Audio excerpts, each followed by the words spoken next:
എല്ലാവർക്കും നമസ്കാരം. PT അസ്ട്രോളജിയുടെ പുതിയ വീഡിയോയിലേക്ക് എല്ലാവർക്കും സ്വാഗതം.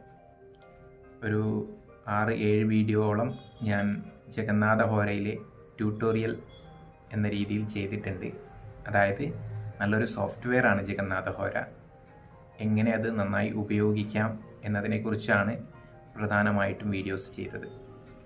അതുപോലെ മുഖം കാണിച്ചുകൊണ്ട് ഞാൻ ഇതുവരെ വീഡിയോസ് ചെയ്തിട്ടില്ല, വോയിസ് ഓവർ വീഡിയോസാണ് ചെയ്തത്.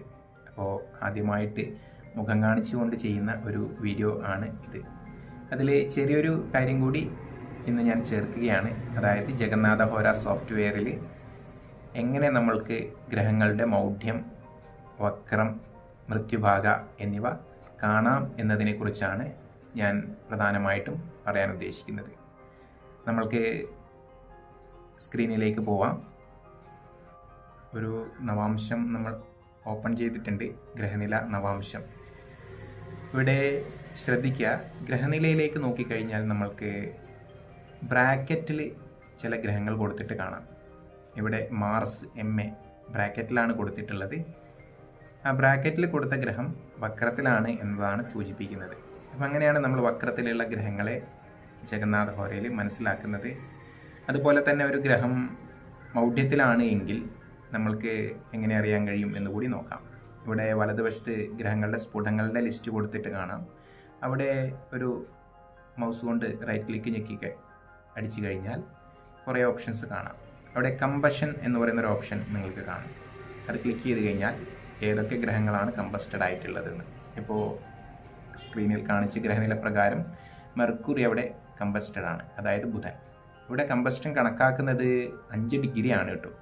അതായത് 5 ഡിഗ്രിക്കുള്ളിൽ സൂര്യനുമായിട്ട് സാമീപ്യം വന്നാലാണ് ഇവിടെ മൗഢ്യമായിട്ട് കണക്കാക്കുക. നമ്മൾ സാധാരണഗതിയിൽ പ്രമാണപ്രകാരം ഓരോ ഗ്രഹങ്ങൾക്കും വ്യത്യസ്ത ഡിഗ്രിയാണ്. ഇത് അതിനനുസരിച്ചിട്ടല്ല.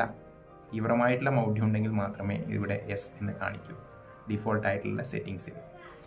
ഇനി ഒരു ഗ്രഹം എങ്ങനെയാണ് മൃത്യുഭാഗയിൽ എന്ന് വേണമെങ്കിൽ നോക്കാം. അവിടെ ആ കമ്പഷൻ്റെ അടിയിൽ ഡിസ്റ്റൻസ് ഫ്രം മൃത്യുഭാഗ എന്നൊരു ഓപ്ഷൻ കാണും. നമ്മളത് ക്ലിക്ക് ചെയ്യുകയാണെങ്കിൽ അവിടെ മൃത്യുഭാഗയുടെ കേന്ദ്രബിന്ദുവിൽ നിന്ന് എത്ര അകലെയാണ് എന്നൊക്കെ ഓരോ ഗ്രഹങ്ങൾ കൊടുത്തിട്ടുണ്ട്. അവിടെയും പിന്നെ വളരെ അടുത്താണെങ്കിൽ മാത്രമാണ് അവിടെ പരിഗണിച്ചിട്ടുള്ളത്. അപ്പോൾ ഈ ഗ്രഹനില പ്രകാരം ചന്ദ്രൻ മൃത്യുഭാഗയുടെ ഡിഗ്രിയിൽ നിന്ന് 0.38 മാത്രമേ അകലത്തുള്ളൂ. അപ്പോൾ അത് അതിൻ്റെ ഉള്ളിൽ തന്നെ, പരിധിയിൽ തന്നെ വരും. അപ്പോൾ ഇവിടെ ചന്ദ്രൻ മൃത്യുഭാഗയിലാണ് എന്ന് പറയാം. അതുപോലെ ഗ്രഹയുദ്ധങ്ങൾ ഉണ്ടെങ്കിൽ നമ്മൾക്കത് കണ്ടുപിടിക്കാൻ പറ്റും. ഇവിടെ ഗ്രഹയുദ്ധ എന്നൊരു ഓപ്ഷൻ ഉണ്ട്. അപ്പോൾ ഇവിടെ സൂര്യനും ശുക്രനാണ് ഗ്രഹയുദ്ധത്തിൽ. ഇവിടെ സൂര്യൻ ജയിച്ചിരിക്കുകയാണ്, ശുക്രൻ പരാജയപ്പെട്ടിരിക്കുകയായിട്ടാണ് കാണുന്നത്. ഇങ്ങനെ നമ്മൾക്ക് ഗ്രഹങ്ങളുടെ വക്രം, മൗഢ്യം, ഗ്രഹയുദ്ധം, മൃത്യുഭാഗ ഈ രീതിയിൽ നമ്മൾക്ക് കാണാം. അതുപോലെ പുഷ്കരഭാഗ അതിൻ്റെ ഓപ്ഷനും ഉണ്ട്, പുഷ്കരാംശവും പുഷ്കരഭാഗയും. അതൊക്കെ നിങ്ങൾക്ക് ഈ സ്ഫുടങ്ങളുടെ ഡീറ്റെയിൽസിൻ്റെ അടുത്ത് വലതുവശത്ത് മൗസ് ക്ലിക്ക് കൊണ്ട് വെച്ച് കഴിഞ്ഞാൽ നിങ്ങൾക്ക് കിട്ടുകയാണ്. ഇവിടെ ഒരുപാട് ഗ്രഹങ്ങൾ പുഷ്കരാംശത്തിലാണ്, അതൊക്കെ നിങ്ങൾക്ക് ഇവിടെ കാണാം.